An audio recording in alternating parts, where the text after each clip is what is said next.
હૃદયવેદક સંયમી વાચનાદાતા 45 આગમોનો ઊંડાણપૂર્વક અભ્યાસ કરવાથી મહાવિદ્વાન બનેલા પૂજ્યશ્રી અવારનવાર સાધુ સાધ્વીજી ભગવંતોને વાચનાઓ આપવા દ્વારા અનંત ઉપકાર કરી રહ્યા છે. પૂજ્યશ્રીની વાચના શ્રવણ પ્રતાપે સંયમીઓ સંયમ જીવનનો ખરો આનંદ માણવામાં સફળ બની શક્યા છે. પૂજ્યશ્રીએ અનેકવાર આપેલી વાચનાઓના હૃદયસ્પર્શી સુવાક્યો સંયમીઓને જીવન ઘડતર માટે ખૂબ ખૂબ ઉપયોગી સાબિત થશે. પૂજ્યશ્રીએ સંયમીઓને કાળજી કરવા કહેલી કેટલીક કડક વાતો પણ કદાચ અહીં લખવામાં આવી છે. આ વાંચીને ગ્રહસ્થોએ પૂજ્યો પ્રત્યે જરાક પણ મનમાં અસદ્ભાવ ન પ્રવેશવા દેવો એવી મારી ખાસ ભલામણ છે. પૂજ્યશ્રીએ સંયમીઓને આપેલી વાચનાના અમૃતકણો સમયે સમયે ઉપયોગ જીવંત રહે એનું નામ સંયમી. સાધુ સાધ્વીની ખામીઓ જાહેરમાં પ્રગટ કરવાથી ઘોર પાપ બંધાય. વ્યવહાર ચરિત્ર માટે જ્ઞાન જોઈએ, નિશ્ચય ચરિત્ર માટે જ્ઞાનની પરિણતિ જોઈએ. મોટા તપથી જ લક્ષ્મી પ્રગટ થાય જો પારણામાં ઉમોદની તપ થાય. પગના મોજા વગેરે સાધનોનો ઉપયોગ હાઈવેના વિહારોમાં અનિવાર્ય સમજવો. શાસ્ત્રમાં શારીરિક અશક્તિ માટે અપવાદ છે પણ માનસિક સ્તર પર છૂટછાટ જરાય બતાવી નથી. જ્ઞાન અને વિવેક શ્રદ્ધા દીપકને સુરક્ષિત રાખે છે. ભૂતકાળ ખોટો લાગે તો વર્તમાન સુધારવાનું મન થાય માટે અંયમ નિંદાની બોલીએ છીએ. સમાધિ સત્વને આધીન છે, સત્વ ધૈર્યને આધીન છે. ભાવના અને જ્ઞાનને આધીન ધૈર્ય છે.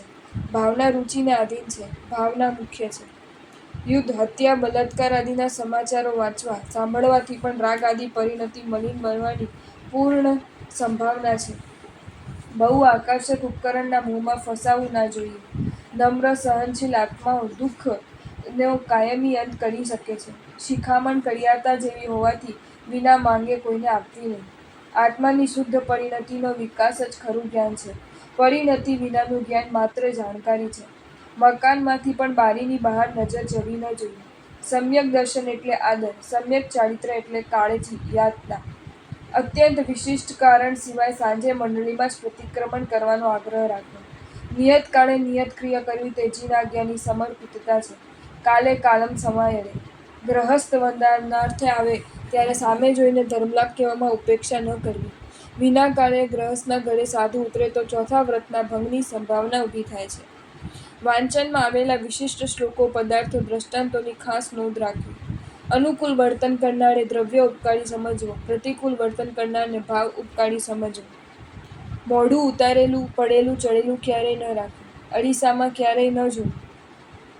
સંયમ જીવનને જીવંત બનાવવા મુખ્ય 3 બાબતો ખાસ ધ્યાનમાં લેવી. ગુરુને પૂર્ણતયા સમર્પિત રહેવું, ગુરુથી કશું છુપાવવું નહીં, દરેક સાધુ પર પૂર્ણ આદરભાવ રાખવો, સદા સહાયક થવું. ઉપરની 2 બાબતોને ગૌણ કર્યા વિના જીવનમાં સ્વાધ્યાય યોગ છેલ્લા શ્વાસ સુધી મુખ્ય રાખવો. અન્ય કાર્ય પ્રાસંગિક કે અવસરોચિત સમજવા. સાધુઓના સાનિધ્યમાં સાધુતા વધે છે. ગ્રહસ્થોના વિશેષ સંપર્કથી સાધુતા ઘટે છે. ગ્રહસ્થ સંબંધ, પરિચય સાધુ માટે લોખંડના તપેલા ઘોડા જેવો છે. સાધુ પાત્રા લેતી વખતે પૂંજીને લે તો અનુત્તર વિમાનનું આયુષ્ય બંધાઈ શકે છે.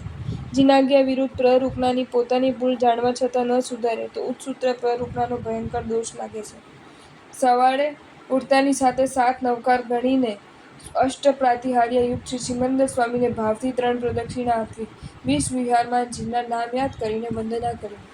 આચાર ગ્રંથોના જ્ઞાન વિના ભાવ સંયમની પ્રાપ્તિ મુશ્કેલ છે. શુદ્ધાચાર, યત્ના, શાસ્ત્રાધ્યયન, ચિંતન, ભાવનાઓ નિરંતર આ 5 બાબતોના આશ્રયથી અશુભ વિચારો દૂર થાય, શુભ વિચારોની સ્થિરતા થાય. સાધુ જીવનમાં 2 બાબતો અગત્યની. ગુસ્સો ક્યારેય ન કરવો, કોઈ પણ સાધુ પર અરુચિ ક્યારેય ન કરવી. સંયમ જીવનનું હાર્દ શુદ્ધ આજ્ઞા યોગને સમજવા ઉપદેશપદ, ઉપદેશરહસ્ય આ બંને ગ્રંથોના ચિંતન મનન અનિવાર્ય છે. સાધુએ સાધુ ભક્તિ સ્વાધ્યાય છોડીને તપ ન કરો. 3 નિશ્ચા જરૂરી. ગુરુની, અન્ય પણ ગીતાર્થ, સાધુની, પોતાના જ્ઞાનની ઉપસ્થિતિ. ગુરુ મહારાજ ક્યારેક કર્કશ શબ્દોમાં ઠપકો આપે ત્યારે આનંદથી સહન કરો, સામે કદી ન બોલો. અનંત ઓઘાના મુખ્ય 2 કારણ. વિષયોથી અંતરથી ત્યાગ ન કર્યો. શ્રી પંચપરમેશ્વરી ધર્મ ક્રિયાઓ પર આદર, અવભાવ, પૂજ્યભાવને બદલે અનાદર, તુચ્છભાવ, ઉપેક્ષાભાવની અંતરાત્મામાં હાજરી હોવી. નાની બાબતમાં ચોકસાઈથી સંયમ ખીલે. નાની બાબતમાં ચોક્કસ રહેનારો મોટી બાબતમાં ચોક્કસ રહી શકે છે. સાધુ સાધ્વીને 5 મહાવ્રતની 25 ભાવનાઓ અવશ્ય યાદ રહેવી જોઈએ. રોજ સવારે કમસે કમ 1 થી સવા કલાક બોલીને નવું ગોખવું અથવા જૂનું પાકું કરવું. રાતે પ્રતિક્રમણ પછી કમસે કમ ઉનાળામાં 1 કલાક, ચોમાસામાં 1.5 કલાક, શિયાળામાં 2 કલાક રાત્રિ સ્વાધ્યાયની ખાસ ટેવ પાડવી. ઇન્દ્રિય નિગ્રહની વિપુલતા સાદાઈ અલ્પતાથી આવી શકે છે. કોઈની ભૂલ ચોક્કસ થયા પછી અનિવાર્ય સંયોગ સિવાય તાત્કાલિક મીઠા શબ્દોમાં પણ ન કહેવું. કાલાંતરે મીઠા શબ્દોથી એકાંતમાં કહેવું. સર્વશ્રેષ્ઠ ઉપકારી શ્રી અડિયન પરમાત્માનો અપાર મહિમા હોવાથી ખૂબ લીન બનવું. શ્રી ચૈત્યવંદન ભાષ્યમાં 2 વાર દેહ વંદન કરવાનું જણાવ્યું છે. યત્ન અને કાળજી વગરનો અપવાદ એ અનાચાર બની જાય છે. રસ્તે ગમનાગમન કરતા 3 હાથ જોતા જવું એ આચાર છે. આજુબાજુ ડાફડીઓ ન મારવા એ વાણ છે. નવસ્મરણ ચક્રસ્થ વૈરાગ્ય શતક, ઇન્દ્રિય પરાજય શતક, શ્રી દશવૈકાલિક વિતરાગ સ્તોત્ર, અધ્યાત્મ કલ્પદ્રુમ, શાંત સુધારસ, ઉપદેશમાળા, પિંડ વિશુદ્ધિ, અધ્યાત્મ સાર, પ્રશમરતિ, શ્રી તત્વાર્થ સૂત્ર, જ્ઞાનસાર, હૃદય પ્રદીપ, યોગસાર, ધર્મરત્ન પ્રકરણ, શ્રી આચાર્ય સૂત્ર વગેરે ગ્રંથો ખાસ ગોખી રાખવા. શરીરનું અયોગ્ય વ્યાયામ કરવાથી વધે છે. સાધુએ નિર્દોષ ગોચરી વાપરવી એ પણ કાયમી તપ જ છે. આવશ્યક કાર્ય, જરૂરી ભક્તિ કે સહાય સિવાય જીવનમાં ભણવું, ભણાવવું, વ્યાખ્યાન આ 3 વાતો સિવાય બીજી આલમ પંપાલને પ્રધાનતા ન આપવી. બહુ મેલા વસ્ત્રો પહેરવાથી બીજાને જુગુપ્સા થાય તે બધું અહિતકર છે. બીજાને અધર્મ પમાડીને ધર્મ કરવાની ક્યાંય જ આજ્ઞા નથી. મારી આજ્ઞા ઈચ્છા છે કે બહુ મેલા વસ્ત્રો ન રાખવા. બીજાની નાની ભૂલોમાં ટકટક ન કરવું. કલ્પપ્રેમથી કહેતા રહેવું, સુધરે તો ભલે, નહીંતર ઉપેક્ષા કરવી. સંયમના મુખ્ય અંગો જ્ઞાન, ધ્યાન અને ક્રિયા. પૂર્વના કાળના મહાપુરુષો અનુષ્ઠાનના જીવન પસાર કર્યા. સાથે રહેલા સાધુ સાધ્વી શ્રાવકો આદિ કરતાં ઘણા ઉત્તમ છે તે વારંવાર યાદ રાખીને વધારે આધાર આપવો. હંમેશા મૃદુ પ્રેમાળ વાણી બોલવી, કર્કશ વાણી ન બોલવી. પરિગ્રહના પાપથી બચવા અનિત્ય વગેરે ભાવના ટાળવી. આપણને દ્વેષ અરુચિ થાય તો સામેની વ્યક્તિમાં પણ દ્વેષ અરુચિ રહેવા થાય. માટે સાથે રહેનાર સાથે સ્નેહ વ્યવહાર, પરોપકાર વ્યવહાર, સૌમ્ય વ્યવહાર રાખવો. બીજાની ભક્તિ બનતા સુધી ન લેવી.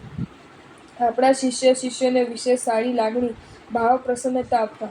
જગત આપણું થયું નથી કે થવાનું નથી, પણ એ માટે આપણા છે એમને પારકા બનાવવા નહીં.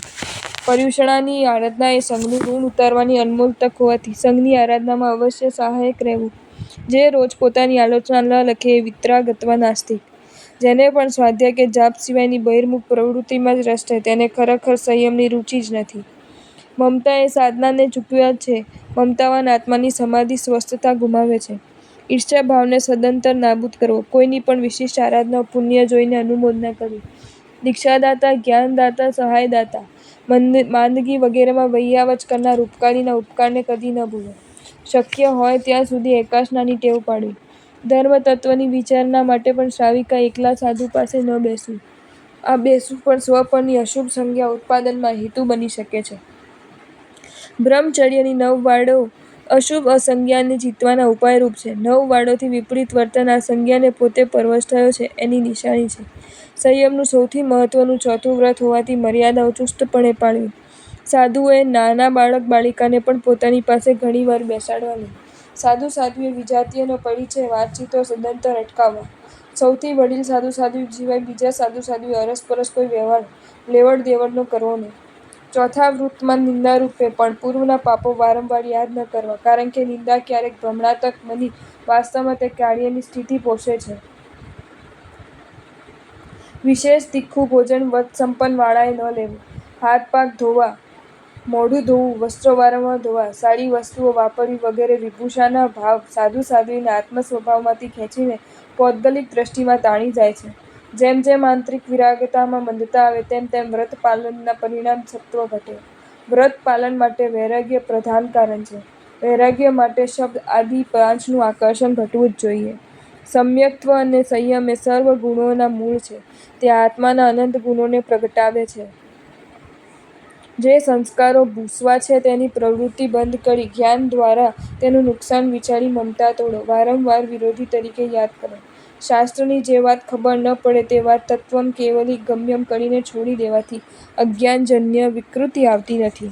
સદ્ગુરુના વચનની અવગણના કરનાર ભગવાનના વચનને કદાચ માનતો હોવા છતાં માર્ગ ભ્રષ્ટ થયા વિના ન રહે. જો તમને આ વિડીયો ગમ્યો હોય તો આ વિડીયોને લાઈક કરો અને શેર કરો અને આવા જ નવા વિડીયો જોવા માટે જૈન ફેક્ટ્સ એન્ડ સ્ટોરીઝની ચેનલને સબસ્ક્રાઈબ કરો. ધન્યવાદ.